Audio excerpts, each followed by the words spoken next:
Laudetur Jesus Christus, queridos hermanos, la tradición es progreso. Lo que siempre ha enseñado a la Iglesia, lo que siempre ha transmitido a la Iglesia, lo que siempre ha predicado a la Iglesia, eso que siempre se ha dicho y se ha hecho, eso es progreso. Me explico. Si hay un concepto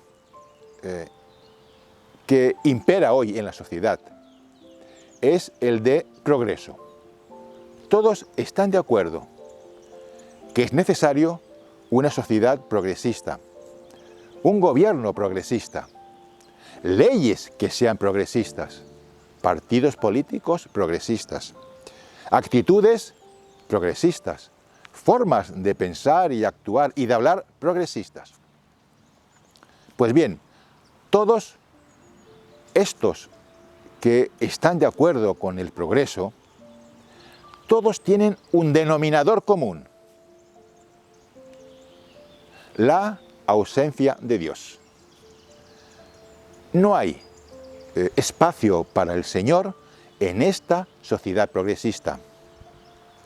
No hay lugar para la ley de Dios en estas leyes progresistas que nos gobiernan. Pero negar a Dios no es un progreso. Negar a Dios y a su ley y a sus mandamientos es lo de siempre, es lo antiguo. Negar a Dios en la sociedad es traer lo viejo y presentarlo como nuevo. Posiblemente aquella sociedad pagana de Roma del siglo I fuese más progresista que la sociedad de hoy, porque debido a las persecuciones, aquel paganismo daba frutos de santidad, mártires, testigos de la fe, testigos del amor de Cristo, y hoy, 2000 años después, más de 2000 años, aún tenemos el recuerdo de aquellos mártires. Todavía su ejemplo, su palabra y sus escritos nos sirven hoy día y nos alientan y nos enseñan. Pero esta sociedad de hoy, siglo XXI, queda ateos.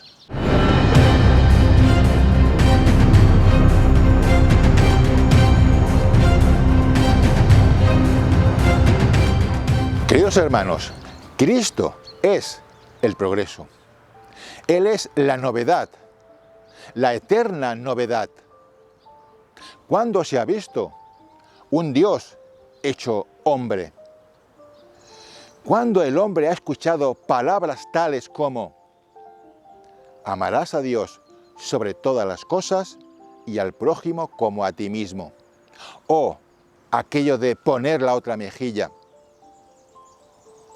O lo de amar a los enemigos. Cuando algún filósofo griego, jurista romano, intelectual o pensador famoso se le ocurrió pensar o escribir algo así como: el hombre que desea a una mujer en su corazón ya ha cometido adulterio. Cristo es la novedad.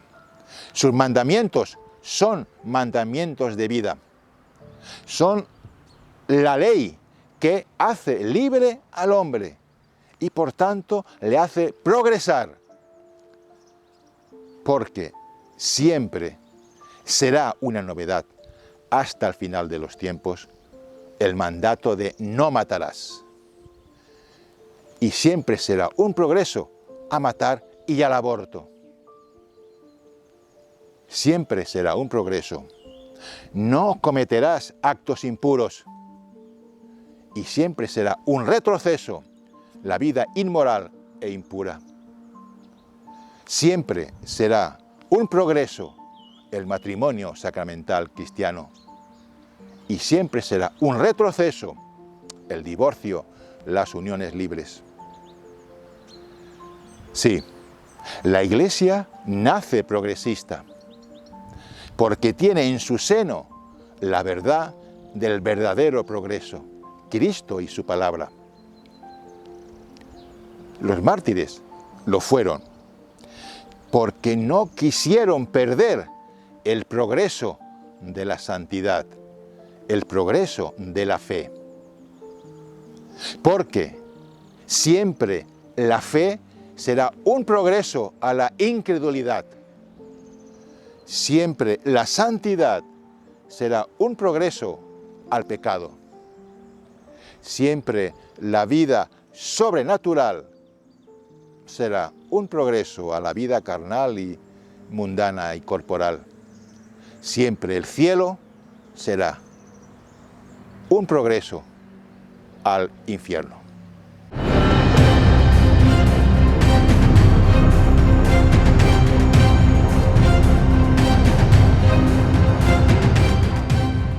Sí, queridos hermanos, la Iglesia nace progresista. Quiero hacer un pequeño inciso.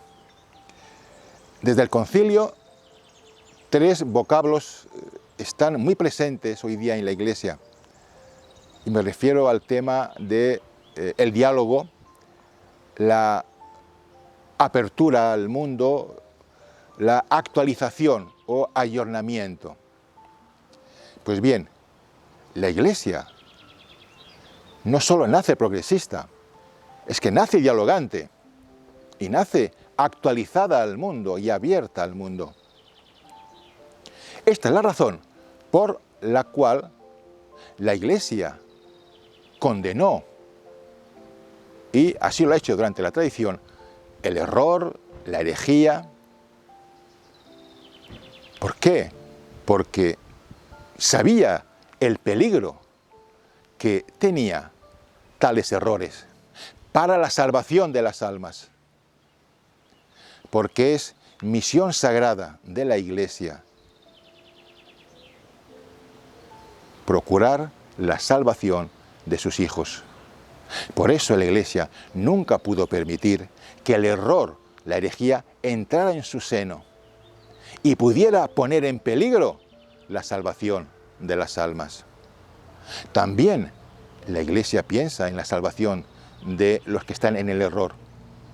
Y la Iglesia siempre ha deseado que a través de la condena, aquel pecador pueda arrepentirse y volver al seno de la Iglesia. Una cuestión importante para entender el tema del diálogo, y es lo siguiente: ¿cómo dialoga el mundo? ¿Y cómo dialoga la Iglesia? ¿O cómo lo ha hecho en la tradición? El mundo, al dialogar, es decir, cuando los hombres alejados de la fe dialogan, cuando lo hacen las instituciones, los poderosos del mundo, ¿cómo dialogan?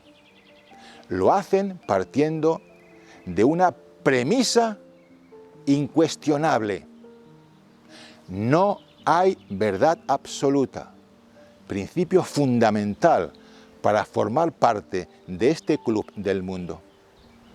Cuando dialogan, los del mundo saben que ni lo mío es importante, ni lo tuyo lo es, ni para ti ni para mí. Busquemos un punto intermedio donde estemos de acuerdo. Esa será nuestra verdad, y lo será para hoy y para mañana, quizás no para pasado mañana, pero hoy sí. Y lo que hoy es bueno, quizás no lo sea mañana, y lo que hoy es dudoso, quizá sea certero mañana. Pero la Iglesia, en la tradición, nunca ha dialogado así, por una razón fundamental. Y esto, queridos hermanos, no es una opinión personal, es un dato objetivo que nadie puede dudar. La Iglesia no ha dialogado así porque ella es la verdad. Ella tiene la verdad absoluta. Cristo, su ley, su palabra. Por eso la Iglesia, al dialogar, lo hace desde la posición de la verdad y dialoga con aquel que está en el error. Y lo que pide la Iglesia no es un punto intermedio, sino que el que está en el error suba a la verdad y vuelva a redil. Así ha dialogado la Iglesia. Y así, por esta razón, ha condenado y condena. Porque ella es la verdad y porque no puede permitir que el error entre en su seno y ponga en peligro la salvación de las almas, que es el máximo fin, la gran preocupación de la Iglesia con respecto a sus hijos.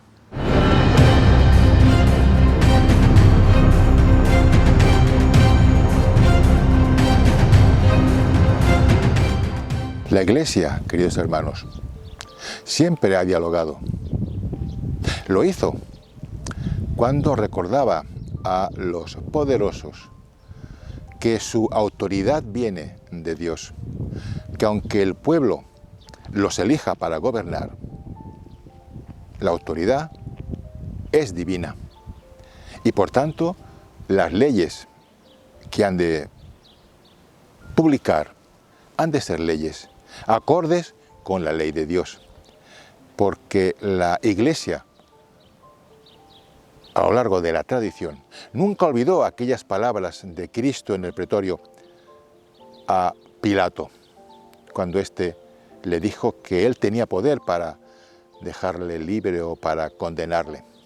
El Señor humildemente le contestó que si eso era así, era porque se le había dado de lo alto, es decir, porque el Padre le había dado ese poder, no porque él lo tuviera por su posición o por su autoridad. Así hablaba la Iglesia y dialogaba. Creo, no lo sé, pero creo que hoy no dialoga ni habla de esta forma. La Iglesia dialogaba cuando recordaba a los que gobernaban que no pueden gobernar, dictar normas sobre el matrimonio, sobre la educación de los jóvenes, sin contar con la Iglesia. La Iglesia les decía a los gobernantes que ella tiene algo que decir, no puede estar relegada en temas tan importantes. Hoy creo, si no me equivoco, que la Iglesia no habla de esta forma, que está callada.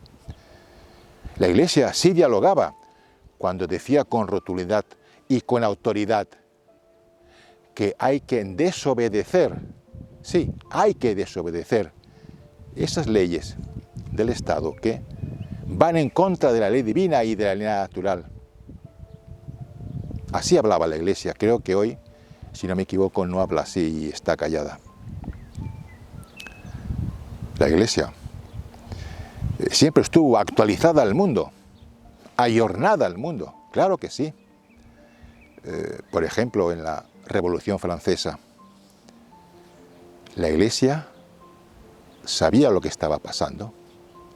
Por eso el Papa Pío VI no reivindicó la monarquía en Francia, sabía que había acabado. El Papa estaba ayornado con el mundo, sabía lo que estaba pasando.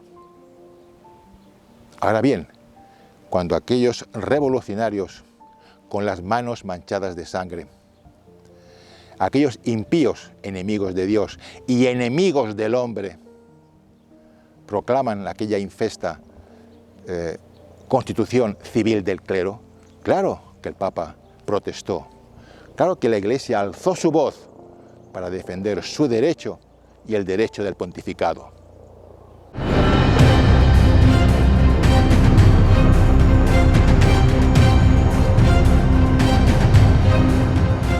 En el siglo XIX y XX, la Iglesia condena esas ideologías anticristianas, verdaderas herejías del liberalismo, el naturalismo y, por supuesto, el modernismo. Y condena la Iglesia estas ideologías porque sabía perfectamente lo que significaban. San Pío X bien sabía que el modernismo llevaría a lo que vemos hoy en nuestro alrededor, a una sociedad sin Dios. Tras aquellos gritos de libertad, libertad de conciencia, libertad política, libertad religiosa, una iglesia libre en un estado libre. Cantos de sirena, porque la verdadera libertad de conciencia, la que siempre defendió la Iglesia, Es la libertad de conciencia para vivir, para expresarse, para manifestarse según la tradición de la Iglesia, según el magisterio de la Iglesia, según la enseñanza de la Iglesia, según la doctrina de la Iglesia. Pero esa no es la libertad de conciencia del modernismo. La libertad política, la verdadera, es aquella en que el que gobierna es consciente de que su autoridad viene de Dios y por tanto gobierna con leyes que no ofenden a la ley divina ni a la ley natural. Esa es la verdadera libertad política, no la libertad política del modernismo. La libertad religiosa, la verdadera, la que la Iglesia siempre ha defendido, no es la libertad religiosa del modernismo, ese mercado libre de religiones y de creencias. Que cada uno elija lo que quiera, que cada uno siga la preferencia que quiera. Lo importante no es la religión, lo importante es que nos amemos, que estemos juntos, que busquemos puntos comunes. Esa no es la libertad religiosa que siempre defendió la Iglesia. La verdadera libertad religiosa parte de un principio fundamental. La Iglesia católica es la Iglesia de Cristo. La Iglesia católica es el único medio de salvación y fuera de ella no hay salvación. Este es el principio fundamental que siempre ha defendido la tradición de la Iglesia y en este principio se basa la verdadera libertad religiosa.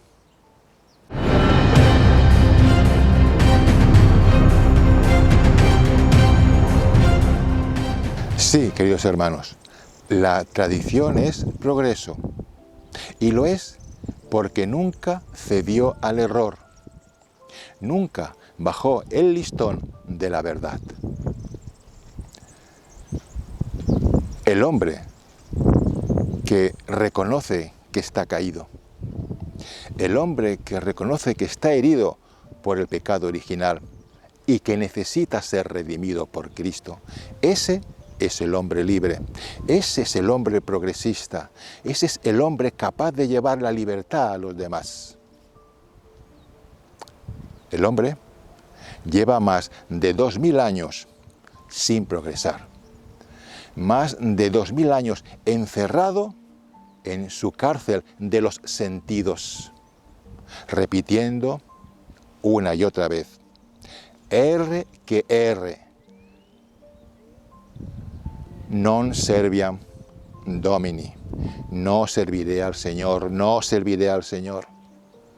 Y el Señor, en la cruz, lleva más de 2000 años intentando que el hombre progrese, intentando que el hombre salga de esa cárcel de los sentidos. Y le repite continuamente, ego tibi serviam homo, ego tibi serviam homo, yo te serviré a ti, hombre, yo te serviré a ti, hombre. Espero, con la misericordia de Dios, poder servir al Señor hasta el fin de mis días. Y en el cielo in eternum. ¡Viva Cristo Rey!